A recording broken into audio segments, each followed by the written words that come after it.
How you going, people? That's an interesting case on a deputy who got in a fight off duty and pulled a gun in that fight, then lied to the police about pulling the gun, then later confessed that he did pull the gun and that he lied. And he was not charged by the DA for lying to the police. He was not charged for displaying a firearm in an angry manner. He was not charged with anything. Now, give the guy a little credit. His sister was kicking out a boyfriend who had been abusive before, and he went over there with some friends to kick him out. Unfortunately, he brought a gun, and he pulled the gun. And he got in a fight with the guys. And then he changed shirts to hide his identity when he ran from the cops. And then he lied to the cops. And guess what? He is still working as a cop today. Lots of issues here. Let's listen to this. Neighbors. And at the center of it, an off-duty Kent County Sheriff's deputy. It was the deputy who not only threw the punches, but also pulled the gun. And according to reports, lied repeatedly to responding deputies from his own department. On top of all of that, he's back on the job. Duty danger. Ken? Brian and Marley, Target 8 started investigating the fight and the Sheriff's Department's response to it based on a tip, leading us to file public records requests for the police reports from the internal investigation. So the news got a tip from people that this was being covered up and nothing was being done, and that caused them to ask questions and get records. Otherwise, nobody would know about this. So some cop from the inside was like, this is bullshit. We need to let the media know. And some cop, I guarantee you, called the media.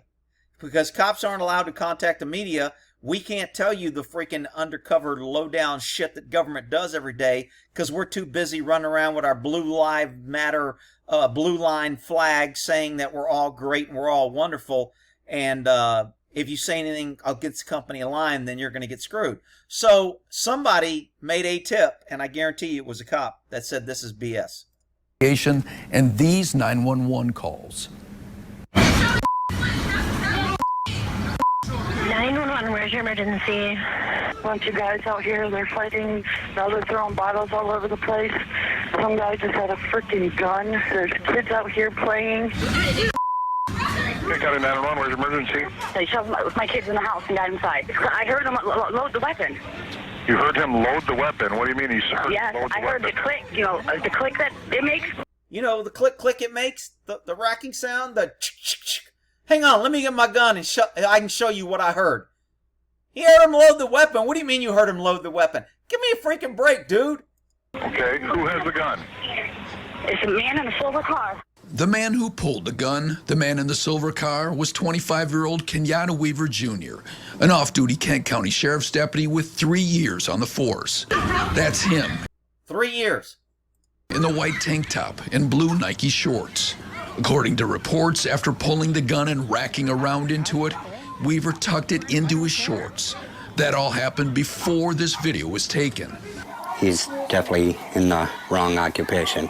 Neighbor Michael Svoboda captured the brawl on his cell phone and provided a copy to sheriff's investigators, but says he had no idea that one of the combatants was an off-duty deputy until Target 8 told him.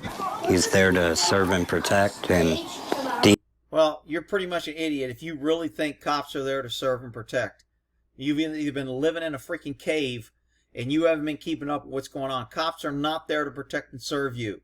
They ran out on the riots, they let people get killed and burned, and they only go after you if you try to open your business or not wear a freaking mask, or if you drive on a highway and you don't have your seatbelt on. That's what cops do nowadays. They are not here to protect and serve you. Freaking idiot. de-escalate problems. The brawl broke out on June 8th in the Maplewood Mobile Home Park near 68th Street and South Division Avenue. The off-duty deputy had shown up with 3 other men at the home of a relative who was kicking out her ex-boyfriend, the man there in the black t-shirt and shorts.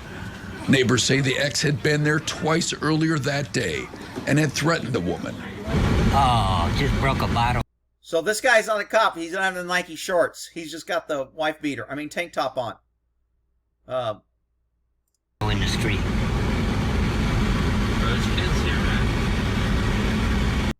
man, this is all his doctor books, and he's like breaking glass on him so the guy can't study. That's BS. And another one. Smashed by a man who was there with the deputy. Oh, there they go. Yeah. They both beating him up. The man there with the deputy threw the first punch. The deputy threw the second punch, a quick left, then chased the ex-boyfriend and threw another. The fight lasted about 30 seconds.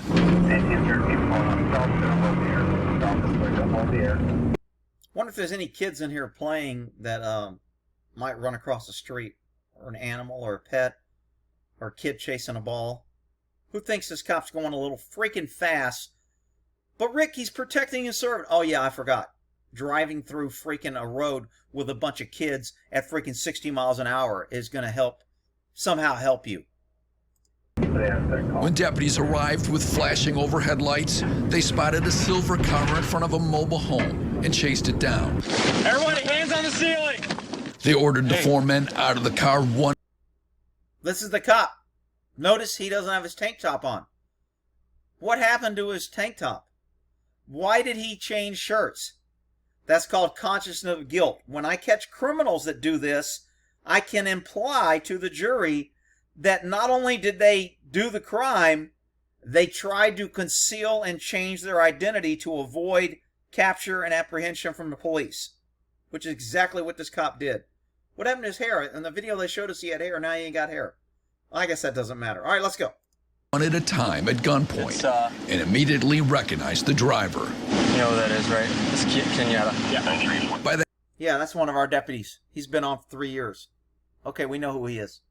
That time, Weaver had changed into a thin blue line shirt. Oh, it was a thin blue line shirt. How poetic. You're killing me, dude. I'm out there in the hood in my tank top, Nike shorts, pulling guns and fighting. And as soon as I leave, I put on my thin blue line shirt. Wow. No, that's not gang colors. No, that's not used to tell cops that we're on the same team, that we're supposed to. That's not some gang color for the blue line. No. I just happen to have my blue line shirt, and I happen to change it to support my brother officers. Okay, I got it. Deputies found his white tank top on the car floor. They also found the handgun with 13 rounds of the magazine and another in the chamber under his car seat. Sheriff's officials say it was not his service weapon. It's nothing personal, I promise you. In-car video obtained by Target 8 shows Weaver handcuffed in the back seat of a cruiser and talking to himself. No, we weren't fighting. I promise you, man. No, we weren't fighting. The gun was never pulled. Okay, if a citizen did that, that would be obstruction of an investigation. He's lying to the cops. Hell, if you do that to the feds, you go to prison. They put Martha Stewart away for lying to the feds. They put, what's that general that just stoned? Or, I mean, that is a huge deal. This guy doesn't get charged at all. Remember, none of this would have got out had somebody not called the media and the media did an investigation. None of this was ever talked or told to anybody. No, the gun was never pulled. I had it on my hip. I never pulled it, never waved it. Target 8 also obtained a transcript of other videotaped conversation from the patrol car. When asked where the gun was, he said, quote, "There's no gun. The people that were fighting took off." Then, according to reports, he coached another suspect who had joined him in the back seat. Quote, "Say I never pointed it." Okay, we call that conspiracy, when two or more people conspire to commit a crime. He actively engaged someone else to lie for him in order to get out of trouble. And then later he admits. This is an easy case to prove, and the DA did not charge because he had a thin blue line t-shirt on. Reports show that Weaver later admitted to pulling the gun but not waving it, and that he did it only after believing the ex-boyfriend might get a gun. But no other weapons were found. He asked the deputy, quote, "Am I going to jail tonight? You can be honest with me." The deputy responded, "I'm assuming so." Instead, Weaver was allowed to go home and never face charges. Didn't even go to jail. They let him go. He pulled a freaking gun at a fight in anger to intimidate. and he lied to the cops about it, and they let him go. This is a huge problem with doctor privilege, with government privilege, with pesky citizens would never get this. They would become, they would be crucifying a citizen if he did this. Though sheriff's officials say that he did not get special treatment. Some people are going to read this or who are going to say, well, playing favorites because he was a deputy. Anyone else pull a gun in a fist fight would be arrested. Absolutely not. Kenyatta was treated like any other citizens. Oh my God. I can't believe this dude says this with a straight freaking face. Are you kidding me? Do you think any citizen that pulled a freaking gun on a fight would not have been booked even after he lied? That's just crazy that this guy can say this with a straight face. At that point in time, and the decision was that the situation was not necessary to make an arrest. In an exchange of emails obtained by Target 8, Kent County Prosecutor Chris Becker told sheriff's investigators he could have charged the deputy with misdemeanor assault, but the victim refused to cooperate. It's hard to proceed on an assault and battery charge when you have victims that don't want to participate in the court proceedings. The prosecutor says his office rarely files charges of lying to police in cases involving misdemeanors. 14 times over the last 2 years, he says. People lie to the police all the time initially.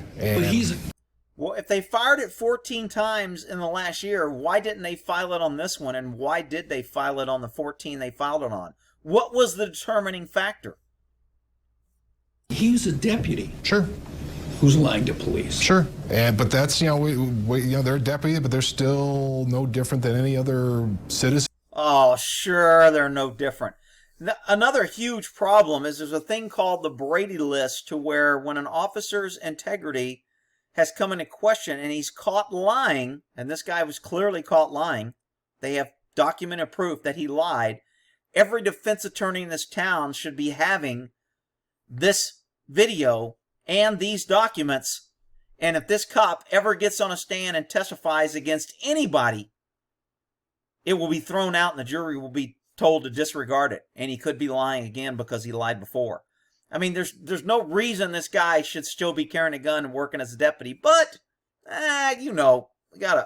we need more doctors on the force. But in terms of criminal, this is right in line with what we usually do. So no special treatment? No special treatment on our end, none whatsoever. After an internal investigation, the sheriff's department suspended Weaver for 4 weeks without pay. That's a pretty hefty 4 weeks. 4 weeks of days on the beach is a lot. Most people get 1 or 2 days on the beach and then they're good to go. But, if you get 3 days or 4 days, that's pretty serious. I don't even know. Man, I can't remember the last time I heard somebody get 30 days on the beach. But this guy got a 30-day suspension. Although Kenyatta is, in fact, still working for us, we were not happy with the actions. They fell short of the standards that we expect all of our officers, but they did fall short of terminating his employment. The prosecutor says So everybody knows, in order to get fired from the police, if you go out there, get in a fight, bring guys to go fight to protect your family, and you pull your gun on somebody and you lie about it, that's not enough to get fired. You'll be okay. All right? Let's get the rules straight here. the incident could lead to trouble if the deputy is ever called as a witness in a future criminal case, since a defense attorney could question his integrity. This could be a factor. Could be a factor. Could be a factor in the future, most definitely. Could be. Any defense attorney that doesn't bring this up when they're defending their client against this dude, he ought to be disbarred. Could be a factor. Are you kidding me? Sheriff's officials say that Weaver is back to work as a patrol deputy. Now, Target 8 tried to reach him at home, but he didn't respond to our request for an interview. We also tried reaching him through the Sheriff's Department, which said he declined to comment. And that little statement right there is called absence of malice. And that's why they always say that. But anyway, all right, we'll end that there. Hey, just feel safe. You got all these cops out there protecting and serving government, and government protecting and serving other government, and government hunting and trying to collect taxes from you, the pesky citizens. Well, in that there,